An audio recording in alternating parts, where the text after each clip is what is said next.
Hello everyone, welcome to Everything Arsenal match preview time. It's Southampton next up and very confident as usual heading into this game, but obviously no underestimating any team. We saw what Leicester almost did to us last week. You never know with any Premier League team, you never know. So you just have to go there, perform however you need to perform. Don't underestimate them. Take the game very seriously, get the goals, and then after that, you can now look forward to the next game. So right before after the first international break of the season, after we had Odegaard injured and Rice suspended for the next game, things are not looking good. A lot of people are not confident heading into the Tottenham game, to the Man City game, to the Atalanta game.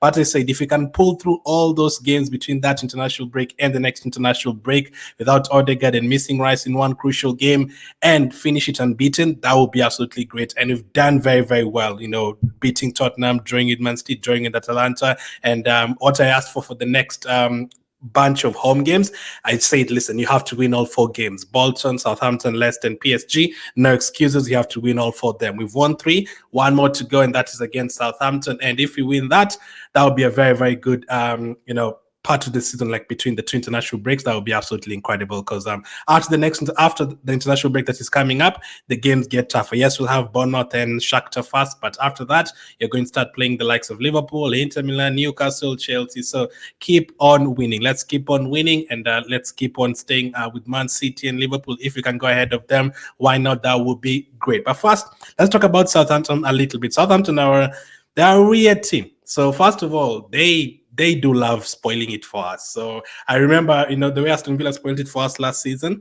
The first time you're competing for the title with Man City 2 seasons ago, we didn't beat Southampton, and they got relegated that season, but we didn't beat them. We drew with them at their place, I think 0-0, and then at our place, they almost beat us. They were, I think, 3-1 ahead, and then we had to score 2 goals late on to make it 3-3. So we actually dropped 4 points to Southampton that season, and they got relegated. So that wasn't great at all. And that's not the only time. A couple of seasons ago, they eliminated us from the FA Cup. And I still remember some poor results, like the 4-0 back in the day where they beat us with Mane and those guys. They're kind of a bogey team. Yes, we do beat them sometimes, but they also do spoil it for us sometimes. But that is usually at their place. Yes, that's 3-3 at our place, but this is a game we should win. That was a different Southampton. That was a different Arsenal. This is a game we should definitely win. So far this season, Southampton have played the 6 games. They've drawn 1 and they've lost the other 5. And the game they drew was against Ipswich. So listen, their results this season, losing to Bournemouth 3-1 away from home. They lost to Brentford 3-1 away from home. They even lost to Man United. Like, if a team loses to Man United, then things are really going wrong. And they lost 3-0 to Man United. So that's really bad. Like, you rather lose to Ipswich and lose to Man United. Like, that's a really, really bad result. We all know about that. So with that said, though, they're a funny team. They're 19th at the moment, drawn 1, lost 5. They've conceded 12 goals. They've only scored 3. But in terms of playing football and keeping possession and playing out from the backs, I don't think there's too many teams that are better than Southampton. I don't like that strategy in terms of their style of play in terms of Southampton, because with that style of play, you're going to get relegated, because they've not won a game so far. But in terms of possession and passes, they're incredible. Like this season, all the games they've played, only Man United have kept more possession than them in a game, and that is when Southampton are down to 10 men in that game for last 20 minutes or something. But yeah, Man United was the only team to keep more position than Southampton in the game.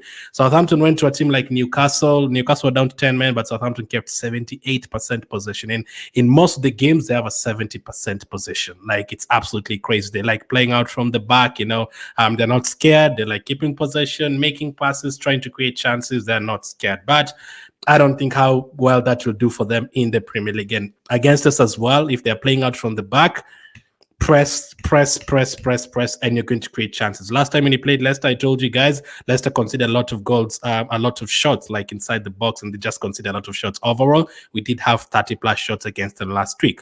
We could potentially see the same with Southampton in terms of getting possession or getting back the possession in the final third. So you might, if they make a couple of mistakes, we are going to create a couple of chances inside the box from their mistakes. So we just need to take them. So this is another game I expect us to have 20+ shots. Let's see how it goes. Hopefully, Aaron Ramsdale is not as good as the goalkeeper that Leicester had last week, because he made like 13 saves. Hopefully, Ramsdale does not have an Oliver Kahn, Gigi Buffon, Iker Casillas kind of game. Hopefully not. But Ramsdale will be coming with a point to prove. Hopefully, we are able to take advantage of this. This is a game we should make it as easy as possible. Even if you're 2-0 up, though, don't take your foot off the pedal. You still need that goal difference. You know, if you can get 2-3 goals up at halftime, that would be absolutely perfect. And we have the squad to do so. And then you go into the international break knowing, listen, you can relax for the 2 weeks, and then you come back and then you continue where you left off. We have the likes of Mikel Merino back. Tomiyasu is back in training. Odegaard's returned. It is closer as well. So things are looking good. Things are looking good at the moment. Trossard is really performing well. We are playing kind of like a 4-4-2 with Havertz and Trossard up front. It's working well. Saka is delivering every single game. Martinelli started playing well the last 2-3 games as well.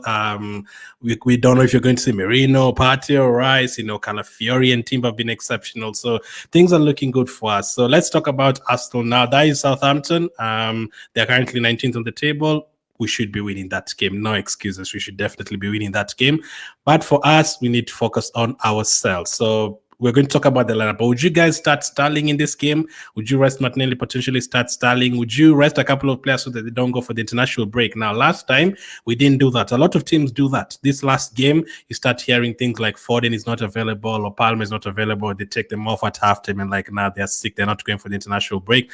Might have to do the same because Timber went out injured in the last game and I was like, nah, I don't want him to go for the international break and then come back with an injury.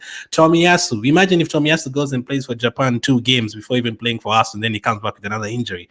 No, we can't let those things like that happen. So let's get to the lineup. Let's get to the lineup that I would go for in this game and put it on screen right away. And there it is. So Calafiori at left back, Timber at right back, Gabriel and Saliba. I had because Calafiori played at right back in the second half against PSG. Kivio was playing at left back.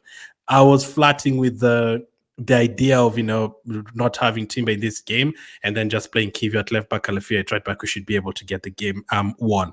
But listen, we can still sub off Timber at halftime and say, listen, he was not feeling good, and you know he doesn't have to go for the Netherlands games. But hopefully we're able to do that because every other team does it. We're the only ones who allow every single player to go for the international break, which is not good. We cannot be the good guys. You also have to be. Remember, it's Arsenal against everyone.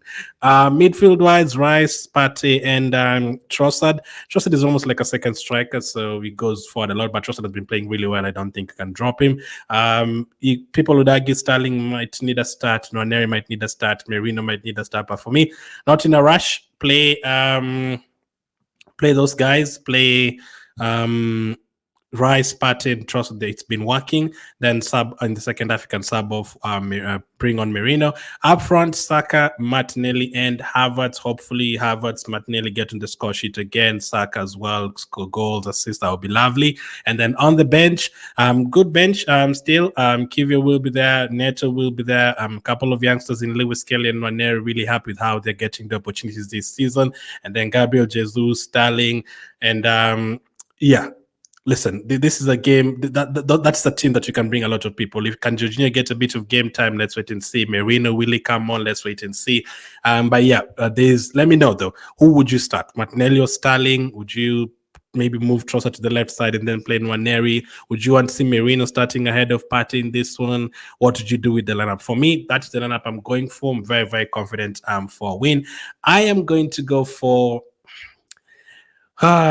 Zinchenko and Tomiyasu. I'm not sure if they're going to be back. I don't know when they're going to be back, but Zinchenko, again, I'll dress him until after the international break. Tomiyasu, I wouldn't play him, wait until after the international break, and then Odegaard the same and those players the same. This is a team that should be able to do the job. My prediction. Now, last time we went with Arsenal 4 Leicester nil, it ended up being 4-2. I think we're going to get goals here.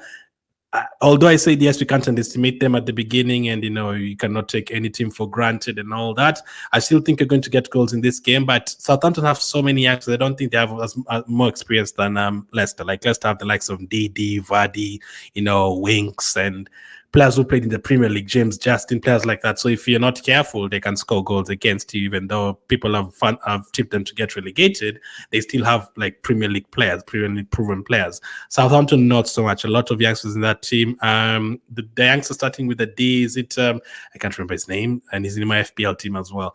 Yeah, someone, the youngster starting with the letter D, the winger. We should be careful about him as well.